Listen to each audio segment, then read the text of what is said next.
Je suis assise à mon bureau, les papiers éparpillés autour de moi, lorsque mon téléphone vibre. Un appel de Claire, une mère que je ne connais pas encore, mais dont la voix tremblante m'intrigue immédiatement. « Bonjour, Laura ?» Je suis désespérée.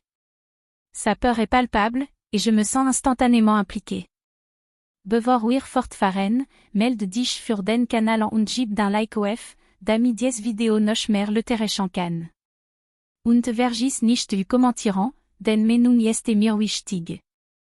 Calmez-vous, Claire. Que se passe-t-il, dis-je, prenant des notes sur un carnet. Elle respire profondément, puis commence à me parler des tensions au sein de son groupe de parents d'élèves. Je soupçonne mon mari, Marc. Il agit étrangement ces derniers temps. Qu'est-ce qui vous fait penser cela, je demande, curieuse. Il rentre tard, il cache son téléphone, et il a commencé à être distant. Hier, il a même annulé un dîner familial pour sortir avec des amis, mais il n'a pas pu me dire qui. Je peux entendre la douleur dans sa voix. Je vais vous aider, Claire. Je vais enquêter sur Marc. Elle me remercie, mais je sens que le poids de l'inquiétude pèse sur ses épaules. Après notre conversation, je me prépare à suivre Marc. Je choisis une tenue discrète, me fondant dans la foule, comme une ombre sur le pavé parisien. Je le repère enfin dans un café, assis avec Élodie, l'amie proche de Claire. Les éclats de rire qu'ils échangent me dérangent, leur complicité semble plus qu'amicale. Les pensées s'embrouillent dans ma tête. Qu'est-ce qui se passe ici, chuchotai-je à moi-même. Je tire mon téléphone et prends quelques photos discrètes. Leurs regards échangés sont chargés d'une tension que je ne peux ignorer. Plus tard dans la journée, je me rends à un événement scolaire où se rassemblent d'autres parents. L'ambiance est électrique, chaque sourire cache des secrets. Je m'approche de quelques mères, entendant des murmures sur Julien, un père séduisant, connu pour son charisme. « Avez-vous entendu parler de lui ?» dit l'une d'elles, le regard furtif. « Il paraît qu'il a des aventures. » Je me penche, écoutant attentivement. Les rumeurs flottent dans l'air, créant un réseau d'intrigues. Je réalise que je suis plongée dans un monde où la confiance est une illusion, et je suis déterminée à découvrir la vérité. Je me suis glissée derrière le volant de ma voiture, le cœur battant à tout rompre. Mon esprit était en ébullition après avoir vu Marc et Élodie sortir ensemble d'un café. Les éclats de rire qui s'échappaient de leurs lèvres résonnaient encore dans ma tête. Je savais que je devais suivre cette piste, mais l'angoisse me nouait l'estomac. L'idée de trahir Claire, même en étant juste une observatrice, me pesait lourdement. En attendant, je prenais des notes sur mes impressions.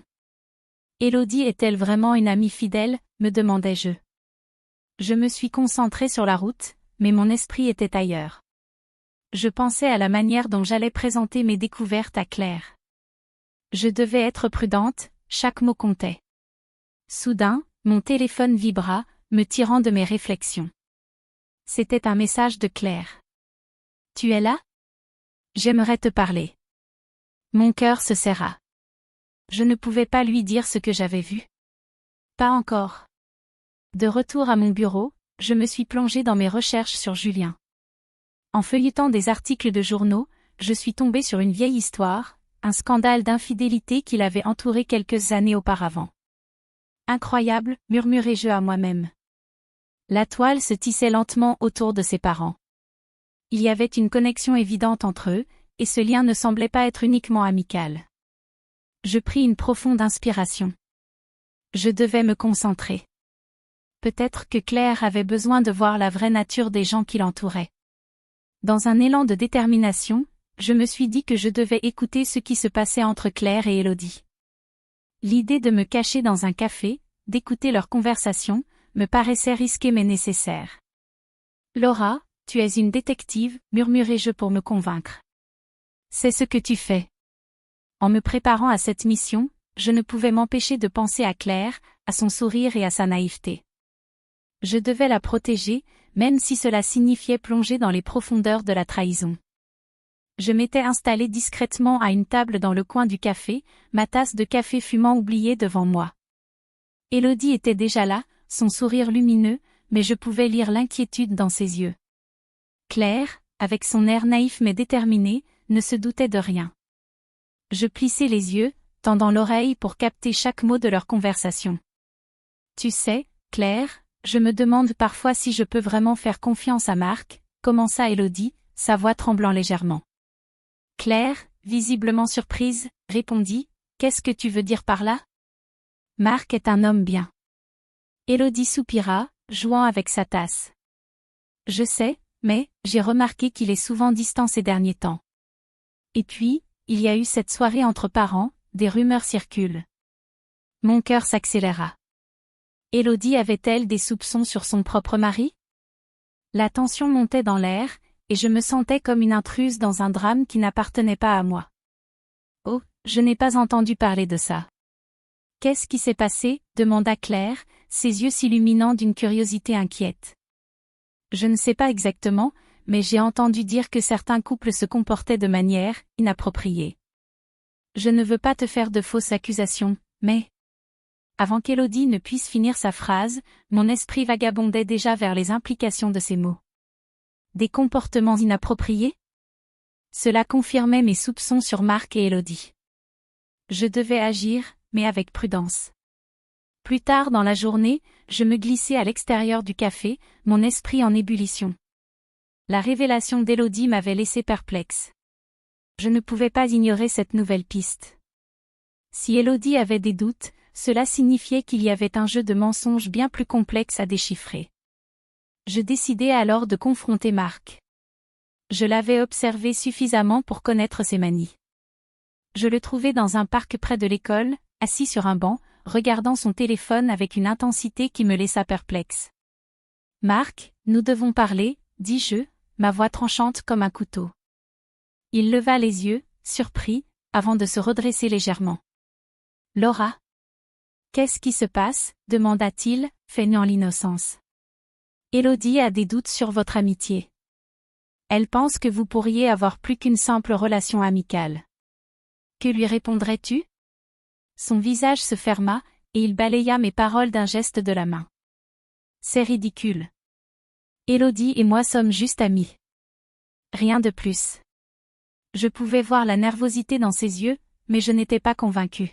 « Mais pourquoi te cachez-vous alors? Pourquoi ne lui as-tu pas parlé de vos échanges? » Il baissa la tête, et dans ce silence, je compris que quelque chose clochait. Je me tenais devant le café où j'avais décidé de rencontrer Julien. L'atmosphère était chargée de tension, et je savais que chaque mot que je prononcerais pourrait faire pencher la balance de la vérité. Julien, avec son sourire charmeur et son regard perçant, avait cette capacité à faire oublier tout le reste. Lorsqu'il est arrivé, j'ai noté l'assurance dans sa démarche, mais aussi une certaine nervosité dans ses yeux. « Laura, n'est-ce pas ?» a-t-il dit en s'approchant de moi. « Que puis-je faire pour vous? » Je voulais juste avoir une discussion informelle, Julien. J'ai l'impression qu'il y a beaucoup de choses non dites dans notre petit groupe de parents. Il a ri, mais c'était un rire nerveux. Oh, vous savez comment ça va. Les rumeurs, les jalousies. C'est un vrai cirque, parfois. Je l'ai fixé, déterminé à percer sa façade. Si ce n'est qu'un cirque, pourquoi tant de secrets? Vous êtes très ami avec Élodie, non? Il a hésité un moment, puis a secoué la tête. Élodie est une bonne personne, mais je vous assure, il n'y a rien de plus entre nous. Je pouvais sentir qu'il essayait de me manipuler avec ses mots. Et qu'en est-il de votre femme? Ai-je posé, cherchant à l'angoisser un peu. Elle doit se poser des questions, non? Ma femme? Elle est occupée avec les enfants. Je ne pourrais jamais lui faire ça, Laura. Ses yeux s'étaient assombris, mais je n'étais pas convaincue. Alors que notre conversation se poursuivait, je pouvais sentir que quelque chose ne tournait pas rond. Ses réponses étaient évasives, et il évitait de se plonger dans des détails. Je décidai de changer de sujet. Que pensez-vous des rumeurs concernant Marc et Élodie? Il a souri, mais c'était un sourire froid. Les gens aiment parler. Je ne me laisserai pas entraîner dans ce genre de drame. Mais vous êtes au courant, n'est-ce pas? Vous avez dû entendre quelque chose. Julien a pris une gorgée de café, réfléchissant avant de répondre. Écoutez, Laura, je pense que vous vous égarez. Tout le monde a ses secrets, mais cela ne signifie pas qu'ils sont vrais. Je l'ai observé intensément, notant chaque mouvement, chaque mot. La conversation m'avait laissé un goût amer, et je savais que je devais creuser plus profondément. Mon intuition me poussait à croire qu'il cachait quelque chose de bien plus sinistre. Plus tard, je suis retournée à mon bureau, l'esprit encombré par ce que j'avais appris. Claire, de son côté, avait commencé à mener sa propre enquête. Je pouvais presque sentir la tempête se préparer, et je n'étais pas sûre que quiconque en sortirait indemne. Je me tenais dans mon bureau, la photo anonyme de Marc et Élodie en main, le cœur battant d'angoisse. La tension dans l'air était palpable alors que je réfléchissais à la meilleure façon d'approcher Claire. Je savais que ces révélations pourraient tout changer pour elle. J'ai pris une profonde inspiration et décidé de l'appeler. Claire, c'est Laura. Est-ce que tu peux venir à mon bureau? J'ai quelque chose d'important à te montrer. Elle est arrivée quelques minutes plus tard, le visage marqué par l'inquiétude. Je l'ai invitée à s'asseoir, et j'ai posé la photo sur la table entre nous. Regarde ça, ai-je dit, la voix tremblante. Ses yeux se sont écarquillés. Qu'est-ce que c'est? Demanda-t-elle, la voix déjà tremblante. C'est une photo de Marc et Élodie, prise récemment, ensemble dans un café. Ils semblent assez proches. Claire a blêmi, une larme roulant sur sa joue. Non, ça ne peut pas être vrai. Marc m'a promis qu'il n'y avait rien entre eux. Je sais que c'est difficile à croire, mais je pense que tu devrais en parler à Marc. Il est temps que tu saches la vérité. Elle a hoché la tête, le regard perdu. Je dois le confronter. Mais je ne sais pas comment. Je peux t'accompagner si tu le souhaites. Non, je dois le faire seule. Merci, Laura. Elle a quitté mon bureau, et j'ai senti un mélange de tristesse et de détermination en moi. Le moment de vérité était enfin arrivé pour Claire. Plus tard, j'ai reçu un message de Claire. Je l'ai confronté. Il a avoué qu'il avait des sentiments pour Élodie, mais il insiste sur le fait qu'il ne m'a jamais trompée. Je suis dévastée. Je pouvais presque entendre sa voix trembler à travers l'écran. Claire, il est possible qu'il essaie de minimiser la situation. Tu mérites d'avoir toutes les réponses. Je sais, mais je ne sais pas si je peux lui faire confiance. Un silence pesant s'est installé entre nous. Puis, à ma grande surprise, Claire a ajouté, je vais en parler à Élodie. Elle doit savoir que je sais. Je me suis demandé si c'était une bonne idée, mais je savais que Claire avait besoin d'une conclusion, quelle qu'elle soit. Alors que j'attendais des nouvelles, mes pensées vagabondaient vers Julien. Il avait toujours été charmant, mais quelque chose chez lui me dérangeait. J'avais le sentiment qu'il cachait beaucoup plus qu'il ne le laissait croire. Quelques jours plus tard, j'ai reçu un appel de Claire. Laura, je dois te parler. Élodie m'a fait une confession. C'est à propos de Julien. Sa voix tremblait, et je savais que quelque chose de choquant était sur le point d'être révélé. Je me suis installée à ma table de café, un coin stratégique où je pouvais observer sans être vue. La réunion des parents battait son plein, l'atmosphère vibrante de rumeurs et de chuchotements. J'avais passé la semaine à rassembler des preuves sur Julien et son rôle manipulateur dans cette toile d'infidélité. Les preuves que j'avais en main étaient accablantes, des messages échangés, des rendez-vous secrets, et des témoins qui avaient vu Julien orchestrer des rencontres clandestines entre parents. Claire, assise à une table voisine, semblait perdue dans ses pensées. Je pouvais lire dans ses yeux une lutte entre la douleur de la trahison et l'espoir d'un avenir meilleur. Je savais que le moment était venu de dévoiler la vérité. Je me suis levée, prenant une grande inspiration, et j'ai avancé vers le centre de la pièce où tous les parents étaient rassemblés. Le murmure s'estompa lentement, et tous les regards se tournèrent vers moi. Mesdames et messieurs, dis-je d'une voix ferme, j'ai des révélations à faire concernant le comportement de certains d'entre vous. Un silence pesant s'installa. Je sortis les preuves de ma sacoche, brandissant les messages de Julien, les photos, et les témoins que j'avais interviewés. Julien a manipulé cette situation. Il a organisé des rencontres clandestines entre vous, profitant de la confiance que vous lui aviez accordée. Une onde de choc parcourut la salle. Claire s'approcha, ses mains tremblantes.